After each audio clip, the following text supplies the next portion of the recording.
This is the reality. Israel is no longer a viable nation state. Second largest port, the port of Eilat in the south. No ships are coming through. No economic activity. America has done that. That's what we do. That's what we're all about. We have done nothing good. There are constant state of crises in the world, so we facilitate the crises. This is a war that Israel wasn't prepared to fight when, if there was no other diversions with a fresh army, because they've had 18 years to prepare. Well, I'm somebody who has said all along that logically speaking, Israel should never have gone in a big way in Gaza, that it was never going to end well for them.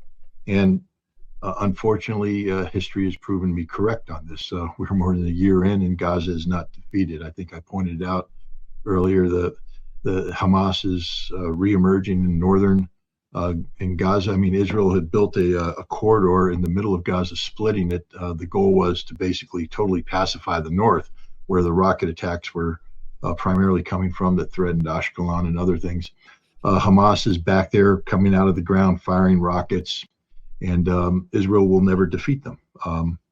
They don't understand what Hamas has accomplished here. And I've also said that I didn't think Israel was going to go into Lebanon in a large way because the outcome is inevitable. Israel will not win. Well, the IDF has announced they've gone in with 20,000 troops. That's a significant number of troops. But mainly these are troops operating on the immediate border area. As you said, the deepest penetration is under 2 kilometers. As they try to probe in deeper, they're getting hit. They're walking into ambushes. They're running into the teeth of the Hezbollah defenses. And this is a war that Israel wasn't prepared to fight when, if there was no other diversions with a fresh army. But now they're bringing an army that's been worn down by more than a year's worth of fighting, that's exhausted physically. The logistics are screwed up because they don't have the spare parts required to sustain this effort. And they're backing it up with a lot of airstrikes and everything. They use some cute tricks, assassinating leadership, blowing up pagers that caused momentary disruption. But as both Hezbollah and Iran have said, that whatever Israel accomplished with these trick plays, and I call them trick plays because I'd like to point out that, teams don't win championships with trick plays. You win championships with fundamentals. And the fundamentals of war is that Israel will not prevail in southern Lebanon. The Hezbollah has had 18 years to prepare for this very thing. Nothing Israel's doing is taking Hezbollah by surprise. Nothing. Hezbollah knows the kind of weapon systems Israel has. They know the effects. They've made preparations for this, and they're going to lure Israel in and kill them. Remember the tunnels that Hamas has. Hezbollah has been digging similar tunnels. The tunnels will be used when the time is right.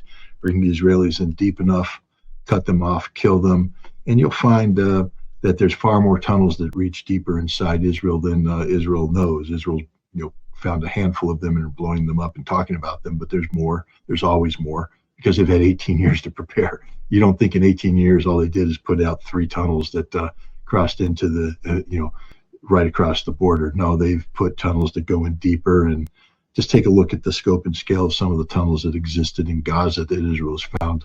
One of them, basically, you could drive a tank all the way up through right to the border. That's how big the tunnel was. I would imagine that Hezbollah has tunnels of that size all over the place. But the ground war is not going to go well for Israel here. They have an air war, but what they're doing in the air war is it's a repeat of Gaza. Now they're treating Beirut as an extension of Gaza. It's collective punishment, and it will just further alienate Israel from the international treaty. And here's the key. Now we're getting into the defeat. Israel is going to be a lot like the United States in Vietnam. I mean, study the war in Vietnam. We won just about every tactical engagement there was. I mean, of course, there's a couple times, platoon overrun here, company overrun there. But generally speaking, when the Marines went out and hook and jab with the NVA, we won. We killed them. They withdrew, and then we withdrew from the hill that we just captured, and the NVA came back, and we had to go fight for that hill all over again. We had to fight for the valley all over again. That's the way, and that's what's happening to Israel and Gaza right now. They come in, they take a piece of terrain, they think they have it. They don't, because they don't know what's going on underneath. They withdraw, Hamas comes back, and you have to come back and fight for the same terrain all over again. It's the fourth or fifth time that Israel's given up this territory, and they pay a price in blood and equipment each time. And that's going to happen to them in Lebanon as well. Clausewitz wrote, "War is an extension of politics by other means." I mean, that's sort of a synopsis of a longer phrase. But what that means is that if we try to evaluate a conflict from military engagements alone, we're missing the big picture. This conflict Israel has set certain goals and objectives. For instance, with Hamas, Israel says that the goal is the physical destruction of Hamas as a resistance force, meaning that Israel want to make sure Hamas will never again be able to launch an attack like they did on October 7th. And the destruction of Hamas as a political force. That means that Hamas will not play any role in the governing of whatever Palestinian entity exists when this conflict is over. Israel has failed on both accounts. Hamas is powerful. Sinwar is the leader. He hasn't been killed.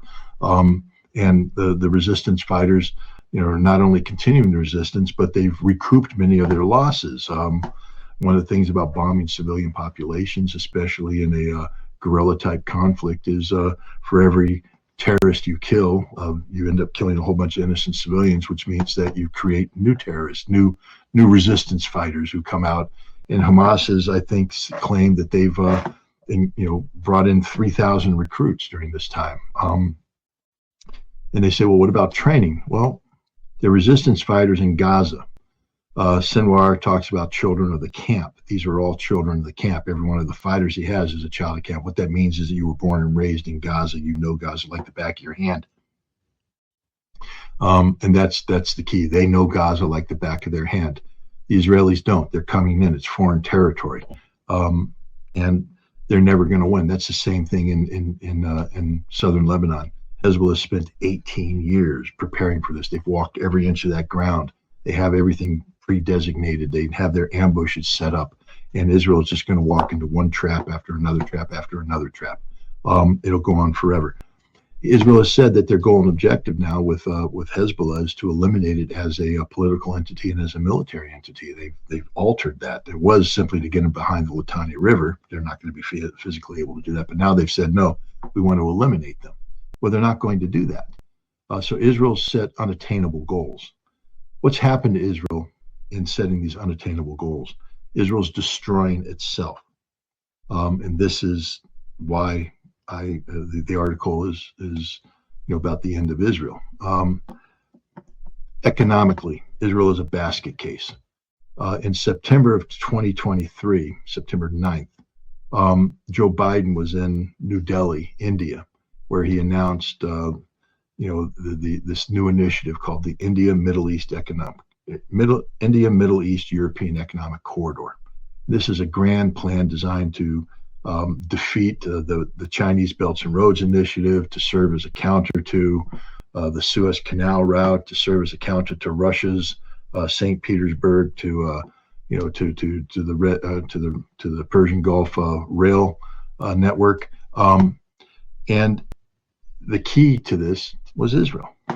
Israel is the heart, because it goes from India to the United Arab Emirates, up then through rail lines that connected to Saudi Arabia, into Jordan, into Israel, to Haifa, and then from Haifa by container ship to a port in Greece.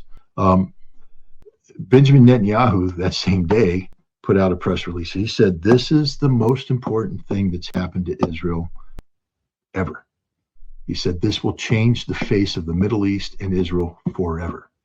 He said, this is what makes Israel the greatest economic potential of the region. Israel will become the heartbeat of region, a new reformed and revitalized regional economy. He was so happy about this. This is what Israel's always been waiting for, the chance to grow up into a mature nation at peace with its neighbors, dominating its neighbors economically, being invited to the table, having their voice listened to and obeyed by Arabs. This was it. This was the greater Israel that Netanyahu had always been dreaming of. After October 7th, this initiative is dead in the water. It's just not going to happen. I'll tell you the main reason why is that a key aspect of this initiative was that Israel had to normalize relations with Saudi Arabia.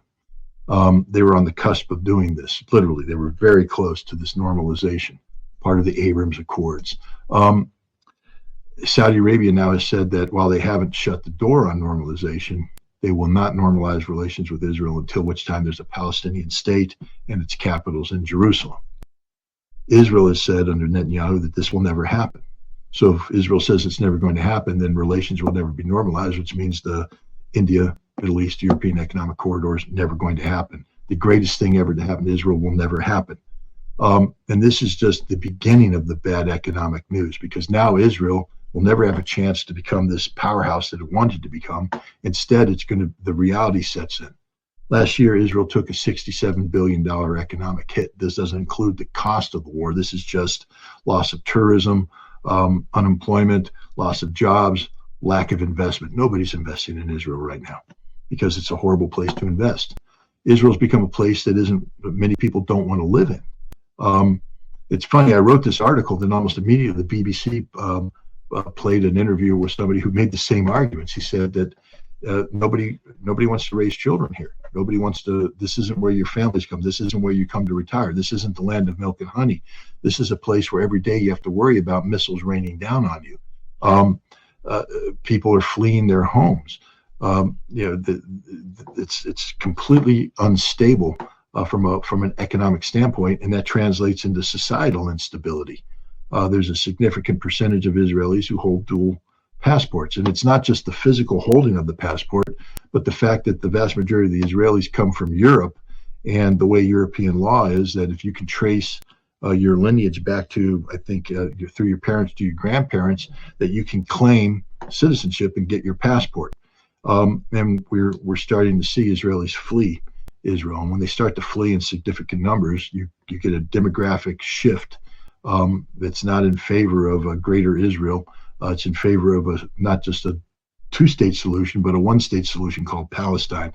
And this is the reality. Israel is no longer a viable nation state. They're holding things together through military force and intimidation. But at some point in time, Israel has to find a way to become economically viable. It's impossible. The Houthi have carried out an effective economic blockade of Israel's second largest port, the port of Eilat in the south. No ships are coming through, no economic activity. Haifa is now under attack. That's the most important port, and that's going to shut down. The world's going to stop doing business with Israel because it's been recognized internationally as an apartheid state that's carrying out genocide in violation of international law. And slowly but surely, Israel is going to become this isolated non-entity. Nobody's going to want to do business with it. People are going to flee. And again, you get the demographics to drop to a certain point, and the Israeli state ceases to exist just on its own volition. So this is the reality of losing this conflict. Israel's in the process of not just losing the military aspect of this war, but losing the political aspect. It's not Hamas and Hezbollah that's being threatened with being eliminated as entities. It's the state of Israel. Israel is an unsustainable entity given the current circumstances, and there's no reason to believe that the current circumstances are going to change to the betterment of Israel. They can't defeat Hamas, they can't defeat Hezbollah, and if they try to attack Iran, they will be eliminated. But it's interesting that one of the go-to moves that Israel's considering right now as part of the Hezbollah displacement is to breathe life back into what was called the Southern Lebanese Army, SLA. Israel created this after their invasion in 1982 and their occupation of southern Lebanon. They created the Southern Lebanese Army. And it was a horrible group of disaffected Muslims, Christians who raped, pillaged, murdered. They had no support, and Hezbollah defeated them and kicked Israel out in 2000. And then the SLA ceased to exist. But Israel's going back to that model, which means that's all they know. The United States has a policy that treats Hezbollah as a terrorist organization, and we have been trying for some time now by enacting sanctions that target Lebanon and sanctioning Hezbollah to split Hezbollah out of the Lebanese body politic.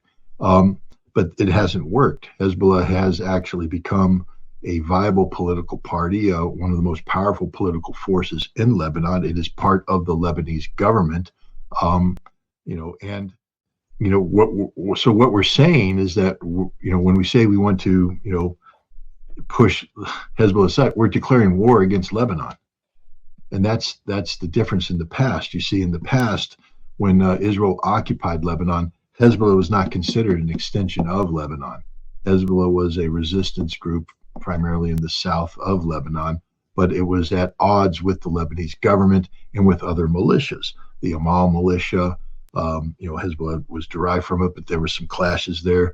Definitely the Sunni Arabs, the Druze, the Christians, they were all opposed to Hezbollah. And many of them collaborated with the Israelis to take on Hezbollah or take on the Shia. Today, the dynamic has changed. What we've seen before Israel went into southern Lebanon were the various factions making it clear that they stood with Hezbollah because they stood with Lebanon and they viewed Hezbollah as part of Lebanon. What we're trying to do is recreate the 1980s and 1990s in Lebanon. We're trying to go back to a time where we had influence, we had levers that we could control. But I think Lebanon has moved past that. I think it's a mistake to believe that Lebanon will revert to, the kind of divisions that existed that could be exploited, that we were exploiting, Israel sought to exploit in the 1980s, 1990s. I think Hezbollah now is part of Lebanon, and that you can't separate the two without destroying Lebanon. That's what Israel's trying to do. Understand what's happening here. This bombardment of Lebanon is, again, I hope I pronounce it. I think it's Dahwa, the name of the southern Beirut. I don't know if you ever saw the meme. I used to have trouble pronouncing the Bab el Mandeb. And they showed this meme that was hilarious because it showed me just screwing it up. And finally I said it right. And they're like, and so I know that I'm screwing up the name. And I don't mean to be humorous here, but sometimes you have to have humor or else you get depressed because what's happening to Lebanon is depressing. I have friends there. I know everybody does, but I met this family. They came to New York in June, and a wonderful family. And they came to, remember when I used to talk about doing the Central Park, reviving the 1982 Central Park demonstration, the million-person march. And I really was trying to do that, but I ran into a reality check which said New York City was never going to allow this to happen.